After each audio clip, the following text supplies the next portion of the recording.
আমরা দেখতে পাচ্ছি হাসিনার আমলে সেই দখলদারিত্বের মতো কিভাবে এক একজন প্রভাবশালী প্রতিমন্ত্রীরা গজিয়ে উঠছে। জুলাই সনদ অক্ষরে অক্ষরে বাস্তবায়ন করবে, এটা শুধুমাত্র মিডিয়ায় কিংবা নিউজের হেডলাইন করার জন্য যথেষ্ট, কিন্তু কাজের যে পরিস্ফুটন কিংবা প্রতিফলন, তাদের কাজের মাধ্যমে জুলাই সনদ বাস্তবায়ন করার কোনো আকাঙ্ক্ষা কিংবা কোনো শখ নিয়ে তাদের মধ্যে দেখতে পাচ্ছি না। আমরা দেখতে পাচ্ছি হাসিনার আমলে সেই দখলদারিত্বের মতো কিভাবে এক একজন প্রভাবশালী প্রতিমন্ত্রীরা গজিয়ে উঠছে, যাদের আমাদের জনগণের টাকায় ট্যাক্স করে দেওয়া টাকায় এক একজন নিজেদের ফ্যামিলি মেম্বারের নামে রাষ্ট্রকে কিনে নিচ্ছে, নামকরণ করে ফেলছে। আমরা দেখতে পাচ্ছি বড় বড় অঙ্কের বাজেট দেওয়া হচ্ছে, যেটা বাস্তবায়ন করার সামর্থ্য আপাত দৃষ্টিতে বাংলাদেশের কতটুকু আছে, কতটুকু ক্যাপাবল, তা সেটা বিবেচনা না করেই বড় বড় অঙ্কের যে বাজেট বাস্তবায়ন করা হয়েছে আমরা বিগত সরকারের সময় দেখেছি।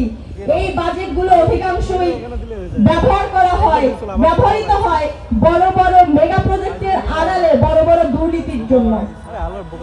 আশা করি সরকার সেই পথে হাঁটবে না, আমরা এতটুকু আশা তাদের উপরে রাখি।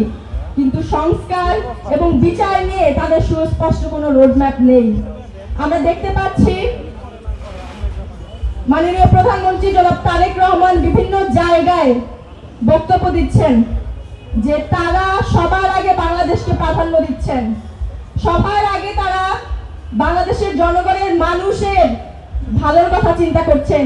কিন্তু কাজের বেলায় দেখতে পাচ্ছি বিভিন্ন জায়গায় যখন গুম হচ্ছে, প্রকাশ্য দিবালোকে কুপিয়ে একজনকে হত্যা করা হচ্ছে, একই পরিবারের মা মেয়ে সহ 3 জনকে যখন খুন করা হচ্ছে, তখন আমাদের স্বরাষ্ট্রমন্ত্রী সিগমা স্টাইলে মিডিয়ার সামনে এসে শুধু বক্তব্যই দিচ্ছেন, কিন্তু কোনো কার্যকরী পদক্ষেপ সেই বিষয়ে আমরা দেখতে পাচ্ছি না।